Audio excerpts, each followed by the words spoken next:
है the pre historic rock art of India. इसके under हम इसे 2 पार्ट्स में डिवाइड करते हैं। पहले में हम पढ़ते हैं किन हिस्टोरियंस ने रॉक आर्ट पेंटिंग्स को डिस्कवर किया, और दूसरे में हम पढ़ते हैं कि वो रॉक आर्ट पेंटिंग्स एग्जैक्टली किन स्टेजेस में थी। अगर हम रॉक आर्ट पेंटिंग्स की बात करें तो बेसिकली डिपिक्शन होता है जो कि पहले समय के लोगों ने किया था। लाइक वो जो कुछ भी देखते थे तो वो अनडेसिफाइड फॉर्म में उसे लिखने की कोशिश करते थे। लाइक अगर पहले के टाइम में हंटिंग एंड गैदरिंग होती थी, या फिर डांसिंग ट्राइबल्स, या फिर कोई इमेजिनेटिव कोई एनिमल, या फिर कोई भी उनकी डिपिक्शन होती थी, वो उसे नोट डाउन करते थे या फिर वो उन्हें एनग्रेव करते थे केव्स की रॉक में। तो इसमें हम यही पढ़ेंगे। हमारे 7 ऐसे हिस्टोरियंस हैं जिन्होंने इन रॉक आर्ट पेंटिंग्स को पढ़ने की कोशिश की, यानी जो पत्थरों पे पहले के ज़माने के लोग कुछ ना कुछ डिपिक्ट करते थे, बनाते थे, वो उन्होंने जानने की बात की। तो 9 ऐसे हिस्टोरियंस हैं जो हम पढ़ेंगे। जो सबसे पहला है वो है आर्कीबेल्ड कार्लिल। अब आर्कीबेल्ड कार्लिल जो थे वो एक कीन एक्सप्लोरर थे, और साथ ही में वो फर्स्ट ऑफिसर थे या फर्स्ट असिस्टेंट थे ऑफ आर्कोलॉजिकल ऑफिस। अब इनकी बात करें तो हमारे पे अनफॉर्चुनेटली कोई भी ओरिजिनल रिकॉर्ड ट्रैकेबल नहीं हुआ है, लेकिन एक ऑथेंटिक रिकॉर्ड हमारे पास आया है जो कि रॉक आर्ट पेंटिंग्स थी, और मतलब रॉक केव्स पे पेंट हुआ था, एनग्रेव हुआ था। वो है पेपर ऑफ स्मिथ। अगर हम बात करें तो कुछ माइक्रोलिथ कलेक्शंस थी जो आर्कीबेल्ड कार्लिल ने मतलब कलेक्शन बनाई थी, और उसे यूरोप और अमेरिकन म्यूज़ियम में रखा था। तो एक बहुत बड़ी डिस्कवरी ये भी मानी जाती है। अगर हम बात करें तो उन्होंने एक सर्वे निकाला था, या फिर उनका एक गाइडलाइंस हमें मिली थी जो ये डिटरमाइन करती थी कि जो कोई भी पिक्चर है जो एनग्रेव हुई भी है केव में या रॉक्स पे, तो वो उनकी क्रोनोलॉजी क्या थी, मतलब वो किस टाइम पीरियड से बिलोंग करती थी। तो बेसिकली वो 2 कंक्लूजन्स पे आए। पहला कंक्लूजन उनका ये था कि जो पेंटिंग्स है वो अपेरेंटली किसी एक पर्टिकुलर एज की नहीं बोल सकते। जो पेंटिंग्स हैं वो सारी एजेस में से मिलजुल कर मिली हैं, जैसे पेलियोलिथिक, मेसोलिथिक, नियोलिथिक, चारकोलिथिक, इन सब के लोगों ने कुछ डिपिक्ट किया है और हमको कुछ ना कुछ एविडेंसेस मिले हैं। दूसरा अगर हम बात करें तो there was a correlation between the pigment, applied pigment and the color needle। जो पिगमेंट अप्लाई किया और उनका जो कलर नीडल थी, इनके बीच में हमें कोरिलेशन देखने को मिला है। अब इसका एक एग्जांपल ये भी है कि गेरू कलर जो हम देखते हैं वो रब्ड हुआ था और यूज़ किया था बाय प्री हिस्टोरियन, लाइक जो उस टाइम के मीडियोकर लोग थे जिन सब ने इन सब चीज़ों को यूज़ किया था। तो उनकी कुछ स्टोन इम्प्रिंट्स हमको मिले हैं। इनका यही कंक्लूजन था। अब आर्चीबेल्ड कार्लिल के बाद हमारे पास आते हैं जॉन कॉकबर्न। जो जॉन कॉकबर्न थे वो पहले ऐसे फर्स्ट एंटीक्वेरियन थे जिन्होंने कंट्रीब्यूशन दिया था टू द साइंटिफिक पीरियोडिकल्स। मतलब पहले ऐसे एंटीक्विटेरियन थे। एंटीक्विटेरियन वो होते हैं जो किसी एंटीक्विटी या फिर किसी भी आर्टिफैक्ट को उन पे स्टडी करते हैं, उन्हें कहते हैं एंटीक्विटेरियंस। अब इन्होंने क्या किया, इन्होंने सबसे पहले इन्होंने एक सिस्टमैटिक रॉक आर्ट पेंटिंग्स की साइट्स पे गए। जो ये साइट्स पे गए उसका नाम था मिर्ज़ापुर, जो कि साउथ ऑफ बनारस में लोकेटेड था। अब पहले एंटीक्विटेरियन थे, दूसरा ये ऐसी साइट्स पे गए जो ऑलरेडी सिस्टमैटिक थी, तो इनको ज़्यादा नॉलेज मिली कुछ चीज़ों को समझने के लिए।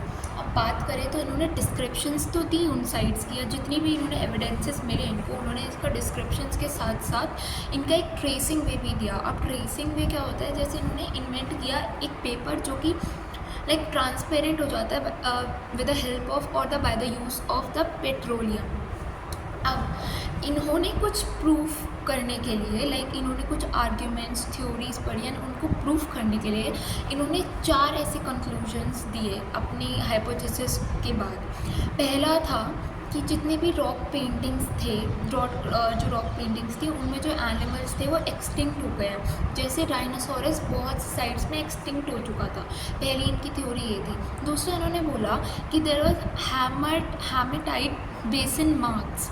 मतलब hematite basin marks were basically found inside the Egyptian blocks या फिर इजिप्शियंस पिरामिड, जो कि बहुत लंबे समय तक रहने वाले हैं। और तीसरी चीज़ इन्होंने दी कि जो स्टोन एज पीरियड था, स्टोन एज एंटिक्विटी पेंटिंग्स थी, जो पेलियोलिथिक बेसिकली रिजेंबल करता है, तो उसके अंदर इन्होंने जो बेसिकली पेंटिंग्स फाइंड की वो माइक्रोलिथ बेस्ड थी, वेपन्स थी और बार्ब्ड वेपन्स थे, लाइक बहुत ज़्यादा नुकीले जितने भी स्टोन्स होते हैं वो। और इन्होंने बोला जितनी भी इनकी एंटिक्विटीज़ थी वो ज़्यादा से ज़्यादा 600-700 साल पुरानी नहीं थी। ये इन्होंने अपने कंक्लूजन में दिया। जो पहले के दो हिस्टोरियंस थे उनको पढ़ने के बाद हमारा जो तीसरा हिस्टोरियन है वो है टीजे न्यूबोल्ड। अब टीजे न्यूबोल्ड जो थे उन्होंने अपनी डिस्क्रिप्शन में मेंशन किया था अबाउट द ऐश माउंट्स। इसके ऊपर अलग से एक शॉर्ट नोट आता है, लेकिन उन्होंने डिस्कवर किया था, मेंशन किया था अबाउट द ऐश माउंट्स, और उन्होंने बेलेरी सिटी को विज़िट किया था which was in the Karnataka, Bellary city. फिर हम बात करेंगे फ्रेड फोकैट की। जो फ्रेड फोकैट थे उन्होंने जो साइट डिस्कवर की थी जिसके बारे में एनग्रेविंग्स के बारे में बताया था वो थी एदाकल केव्स। जो एदाकल केव्स थी उन साइट्स के बारे में डिस्कवर किया था। And he also published a paper जिसके अंदर हमको इंफॉर्मेशन मिलती है about the photography used as a method of documentation in the earlier time. जो तीसरे हैं जिनके बारे में हम पढ़ेंगे वो थे पेर्सी ब्राउन। जो पेर्सी ब्राउन थे उनके बारे में आज सच कुछ नहीं है, वो आर्ट्स कॉलेज ऑफ कैलकट्टा के प्रिंसिपल थे। He was the principal of the arts college of Calcutta. And उन्होंने जितनी भी अपनी रॉक पेंटिंग्स की जितनी भी डिस्कवरीज थी, क्या इन्फॉर्मेशन थी, he used as an authoritative या फिर अथॉरिटेरियन वर्क। उन्होंने बस मेंशन करने का काम किया था अबाउट द इंडिया। फिर हम जो बात करेंगे वो 1921 में मनोरंजन घोष ने जो साइट डिस्कवर की थी या फिर जिस साइट के बारे में उन्होंने स्टडी की थी वो एक तो थी मिर्ज़ापुर की, जो कॉमन साइट थी जिसको पहले हम जॉन कुकबर्न ने भी किया था। अब इसके बाद इन्होंने जो एडिशन किया उसमें वो था होशंगाबाद को ऐड किया। फिर उन्होंने ऐड किया आदमगढ़ को ऐड किया, जो कि मध्य प्रदेश में है। और इन्होंने एक वेल इलस्ट्रेटेड मोनोग्राफ दिया मनोरंजन घोष जी ने। अब सबसे पहले थे हमारे आर्कीबर्ट कैरलिन, फिर थे जॉन कुकबर्न, फिर थे हमारे टीजे न्यूबोल्ड, फिर जो हमने पढ़ा वो थे फ्रेड फोकैट, फिर थे पेर्सी ब्राउन एंड लास्ट में थे मनोरंजन कुकबर्न थे। उन्होंने जो हमारे को साइट डिस्कवर की थी वो थी मिर्ज़ापुर, जो थी साउथ ऑफ बनारस। फिर जो हमको साइट मेंशन करी वो थी टीजे न्यूबोल्ड, जो थी बेलेरी रीजन इन कर्नाटका। फिर जो हमें साइट मिली वो थी एदाकल केव्स, जो दी थी हमको फ्रेड फोकैट ने, और पेर्सी ब्राउन ने कुछ मेंशन नहीं किया। और फिर जो हमको साइट दी वो थी मनोरंजन घोष जी ने, जिन्होंने मिर्ज़ापुर को ही दोबारा पढ़ा था, डिस्कवरी की थी। और उसके बाद उन्होंने जो एडिशन में डाला था वो था होशंगाबाद, आदमगढ़, ये सब। साउथ इंडिया की बात करें तो कोई भी हमें वहाँ पे एक्सप्लिसिट एविडेंस नहीं मिला, मतलब कि कोई भी क्लियर एविडेंस नहीं था। जितनी भी साइट्स या फिर जितनी भी एनग्रेविंग्स हमको साउथ इंडिया में मिली वो सारी ऑलरेडी हमें सेंट्रल इंडिया में पहले ही मिल चुकी थी, तो उनका ही एक स्ट्रक्चर हमको साउथ इंडिया में मिला था। कोई भी एज सच वहाँ पर एनग्रेविंग्स या पेंटिंग्स हमको नहीं मिली। अगर हम बात करें तो वहाँ पे जिन्होंने ये साइट को डिस्कवर करा है, जितना भी स्टडीज़ किया, उनका नाम है डॉक्टर ए सुंदरा। अगर ए सुंदरा की बात करें, उन्होंने सदर्न डेक्कन को स्टडी किया है और उन्होंने फील्ड वर्क में काम किया है ऑफ द मेगालिथिक कल्चर्स के फील्ड वर्क में in the Krishna Tungabhadra region, वहाँ पे इन्होंने स्टडी किया है। अगर हम ये भी देखें कि एक्सप्लिसिटली हमको वहाँ पे एविडेंसेस मिले हैं जो ऑलरेडी फाउंड हो चुके थे विंध्यास के रीजन में। अब ये हम डॉक्टर ए सुंदरा के बारे में पढ़ रहे हैं, लेकिन इसके अंदर फ्रेड फोकैट जो हमने पहले पढ़ा था, जिन्होंने जो साइट थी जिसका नाम था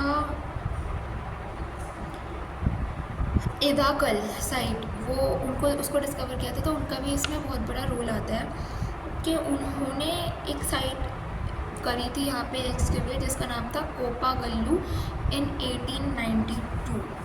उन्होंने beginning as a pre historic की तरह से यहाँ पे देखने की कोशिश की। अगर हम देखें जो सेकंड लास्ट हमारा हिस्टोरियन है जिसने ये पढ़ा है, उनका नाम है वी.एस. वलनकर।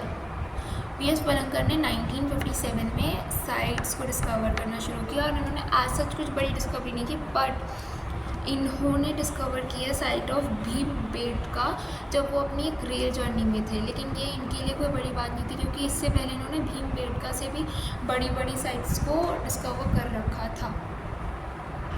लास्ट हिस्टोरियन है, उनका नाम है टी.एच. गॉर्डन। इसको हमें कंफ्यूज नहीं करना है, जो हमने नियोलिथिक में पढ़ा था। जो नियोलिथिक में थे उनका नाम था वी. गॉर्डन चिल्डे, और जो इसमें है इनका नाम है टी.एच. गॉर्डन। अब इन्होंने एक साइंटिफिक बेस देने की कोशिश की। ये एक ब्रिटिशर्स के टाइम में कॉलोनियल ऑफिसर थे, और इन्होंने एक साइंटिफिक बेस देने की कोशिश की अपने स्ट्रक्चर को। इन्होंने सबसे पहले जो एक्सकवेट किया साइट वो थी महादेव हिल्स की साइट्स थी, जो पंचमुरह में थी, पंचमुरह। और इन्होंने 5 स्टेजेस को डिस्कवर किया that were according to the pictures. उनकी जितनी भी उनका स्टाइलिक एक क्राइटेरिया था, स्टाइल करने का क्राइटेरिया था, उसके हिसाब से इन्होंने 5 स्टेजेस में उन्हें डिवाइड किया। अब अगर हम बात करें, ये एक पहले ऐसे एंटीक्यूटेरियन थे जिन्होंने राइट किया, who right upon the existing on the thematic elements like weapons and warfare. मतलब हमारे पहले एंटीक्यूटेरियन थे वो थे जॉन कुकबर्न, और जिन्होंने इन सब चीज़ों के बारे में पढ़ना शुरू किया था, डिस्कवर शुरू किया था, और जिन्होंने लिखा उनका नाम था H.T. गॉर्डन। ये सारे हमारे पहले पार्ट के कंप्लीट हो जाते हैं about the rock paintings of Indian culture या फिर इंडियन सोसाइटी।